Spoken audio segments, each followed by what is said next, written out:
is in constant danger due to his various choices in life. Because of that, he's had to hire a large team of bodyguards to protect him. But what are the rules that are issued to keep him safe? Be sure to like the video and subscribe to the channel. Number 10, why does he need bodyguards again? He's got going with all the different rappers out there, and I gotta say, no one's getting close to him.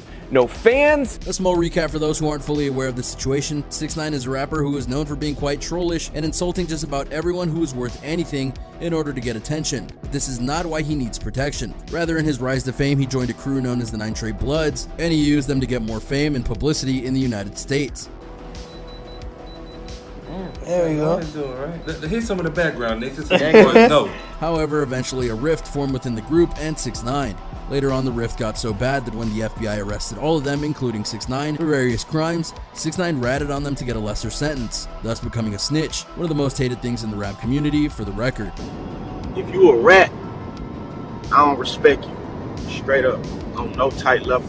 The hatred for 6ix9ine only grew as he went into immense detail trying to prove his worth to the FBI and attorneys so that he could get a very small sentence, which he achieved. Despite initially being billed to get 47 years in prison, he served less than 2, and that includes house arrest. But that right there is the catch, because while the FBI did indeed get many members of the 9 Trey Bloods, they didn't get all of them, and thus 6ix9ine is in constant danger of gang retaliation, meaning that remaining members of the 9 Trey Bloods or groups who were loyal to them might go and try to take out 6ix9ine. Thus, to counter this, 6ix9ine needs numerous bodyguards and literal around-the-clock protection, which in turn means a lot of rules have to be followed. Number 9, the dummy cars. I ain't gonna be hot the mess, man. If you've watched a high-stakes movie, especially one where there is a protected target, or someone like a presidential figure being followed around the city, you'll likely see a caravan of vehicles that are used for protection, with many of them being dummy cars that are used to confuse people and thus hide the location of the intended person until the package is delivered. On some levels, this might honestly seem like something that is a bit hokey, but in truth it's something that really is used, and that includes 6ix9ine, which on some levels might sound weird because isn't that overkill? Ironically, it's not, because you need to think about this not in terms of the protection of 6ix9ine, but rather the opposing force that is honestly trying to take him out. This isn't a lone gunman or assailant with a grudge, rather this is a force, a large group with access to weaponry, proved by 6ix9ine during his testimony, that can honestly prove very dangerous and even detrimental. Because it was just a lone person trying to get revenge on 6ix9ine, which at this point we wouldn't be surprised if such a person was out there, an army of bodyguards would easily stop it from happening, not unlike what happens with the Secret Service in a crowded area. But if it's a group, one that can be very well armed, that's another story entirely, because the more people that are involved, the more that the tactical options open up. One person can only attack from one direction, 2 can attack from 2 main sides, 3, 4 people can help surround a position, and if you have more than that, yeah, it gets messy pretty quickly. So while it may seem like a movie trope, having the dummy cars is a vital part of his defense and protection, because that means they'll either have to guess which car he's in and thus give the other cars time to escape, or they'll have to attack all the cars and thus expose them to a counterattack. Also, it should be noted that this defense tactic was proven during a recent 6ix9ine stunt that happened in Chicago. An Instagram user posted about a fleet of black cars that were going through Chicago when 6ix9ine was there. Number 8, masks.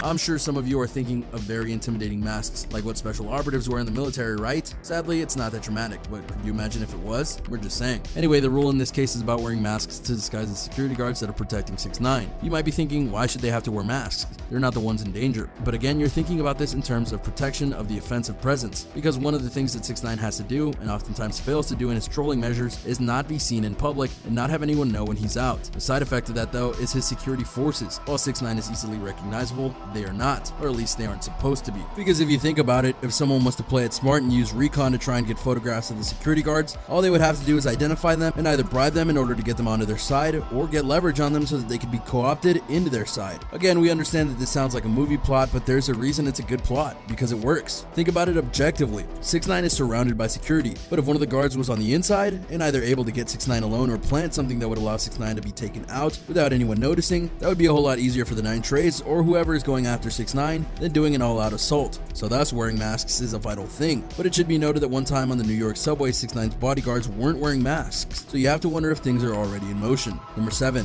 size and weight.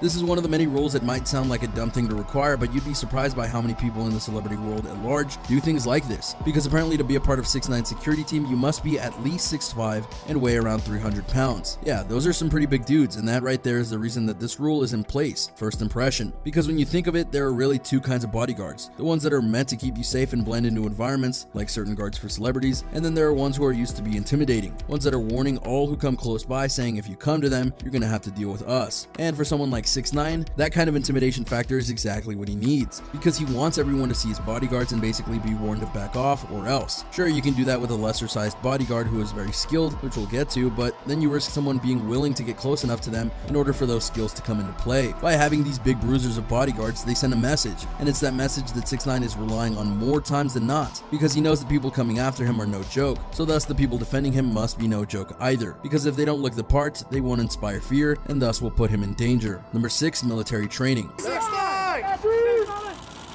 What's up?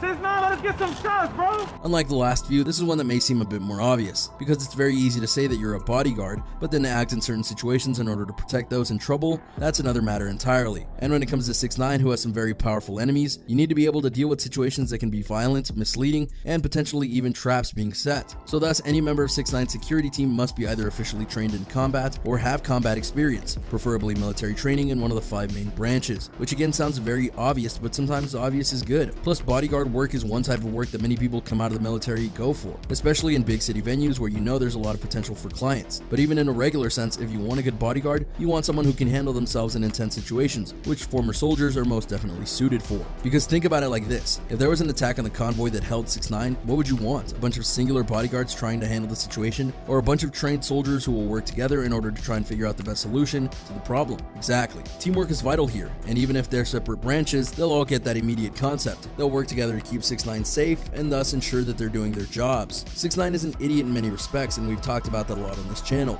but he's no fool when it comes to those protecting him. He's shelling out big money for his team of protectors, and he's making sure his money is getting him the best of the best. Number 5, where you're from matters. Do you recall that notion of one of the bodyguards getting corrupted and somehow exposing 6ix9ine? Well, there's many ways that this could happen, and thus the bodyguards that are hired have to go through a rigorous vetting process to ensure that they don't have certain red flags that could hurt 6ix9ine in the long run. Flags like what, you might ask? Well, aside from the obvious money problems, as that would be easy to exploit, their location is also one that matters, and not location as in where they are now, but rather having a location of birth or residence that is close to a major crime factor. That might sound oddly specific, but we'll explain. As noted, 6ix9ine's foes aren't just people, they're members of a very dangerous group. As a result, they're facing people with influence, with reach, and with a lot of connections. So for example, if someone grew up in the area where the 9 Trey Bloods resided, there's a small but reasonable chance that one of the bodyguards in question could have a connection, big or small, to the group, as well as maybe knowing one of the people who 6ix9ine put away. Thus, they're not preferable to have on the team. But if it was just the New York area that they were looking out for, then they'd be in the clear. But it's not just the 9 Trey Bloods and their loyalists that want his blood. 6ix9ine has ticked off a lot of other groups in the past, including ones that were rivals to the 9 Treys, and thus see 6ix9ine as vulnerable. They need to make sure that no bodyguard was in contact in any way with these groups via living in their areas, else risk exposure. Number 4, the perimeter.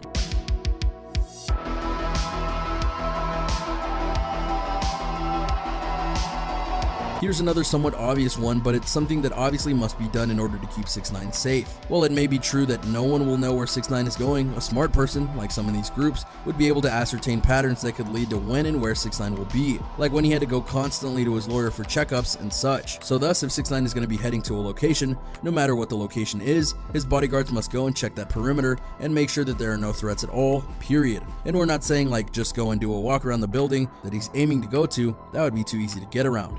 Rather, we're talking about them doing a 2-mile perimeter to make sure there's nothing serious going on. They'll be on the lookout for suspicious vehicles, see if anything sticks out of the ordinary, and more. A great example of this working out to good effect is that when 6ix9ine was under house arrest at the undisclosed location he was housed at, his security found certain threats that appeared to indicate that he was in danger, thus he had to move to another safe house. So while it may be basic, it's also something that has paid dividends. Number 3, stop and frisk. Don't show!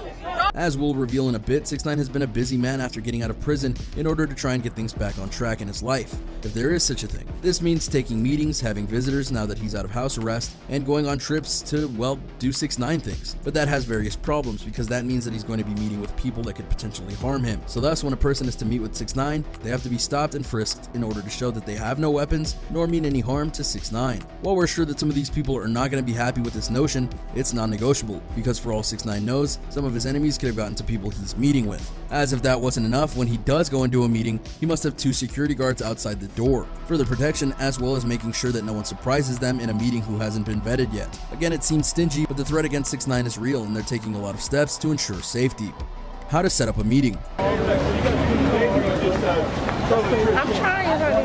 This is a severe celeb. Obviously, given the danger to 6ix9ine, he can't just go anywhere to meet with someone or to have someone come and meet with him. Rather, everything has to be planned out to the minute mark to ensure that there is nothing that can go wrong, or at least have minimal prep time to dissuade those who might have had bad intentions. For example, if you go and got a meeting with 6ix9ine, you can't select the location. It will be 6ix9ine and the team of security who get the choice of venue. Then the location will be scouted, ensured for safety, and only after all that is done will it be approved. But you can't just go there. Rather, the person meeting with 6ix9ine will get a 10-minute heads up prior to the meeting time to let them know where they need to go. The limit's time for any untoward parties to try and plan something, because at a location you're not familiar with, timing is everything, and 6ix9ine doesn't want to be caught off guard just because a planned meeting didn't go through the proper steps. Number 1, filming with 6ix9ine. Record for single-day viewership and eventually becomes 6ix9ine's first #1 record on the Billboard Hot 100 chart. Okay, this one is going to sound like another ridiculous rule, but we can prove this happened. You see, when 6ix9ine got out of jail when he pleaded with the judge to release him due to the pandemic sweeping through the prison, he was put under house arrest for a few months, at an undisclosed location of course. From that point on, he had security because he needed it, which was fine. But then he decided he wanted to get right back into making music and music videos. Problem: he couldn't hire camera crews in studios and such because this was in the early stages of the global pandemic and everything was shut down. Thus, he had to get creative. So the first few music videos he shot were actually done on phones, which is honestly rather clever, and given how phones are nowadays, very easy to do. However, there was another problem. He didn't exactly have a lot of crew to do the job, and again, he couldn't hire them. So he came up with another solution. He had the bodyguards do the work. That's right, they acted as cameramen, light holders, mic holders, etc. Also, 6ix9ine could make his music videos, which turned out better than you might expect and even broke records in terms of YouTube with Gooba. But problem: the bodyguards weren't hired to do that task. So 6ix9ine had to use the ultimate solution: money. That's right, 6ix9ine actually paid his bodyguards more money in order to make sure they would film his music videos. What a world. But in many ways, this shows just how 6ix9ine views both his life, but what's more important to him in his life, because he won't let the threat of death and violence stop him from making music. And if that means shelling out more cash to get unwilling bodyguards to help, so be it. Again, what a world. And there you have it, a look at the bodyguards of 6ix9ine and the various lengths that they have to go in order to keep their clients safe. Can you believe the rules that they indeed have to follow? Do you think these set of rules are enough to keep 6ix9ine safe? Or will these rappers' antics get him in trouble in the end? Let me know in the comments down below. Be sure to subscribe,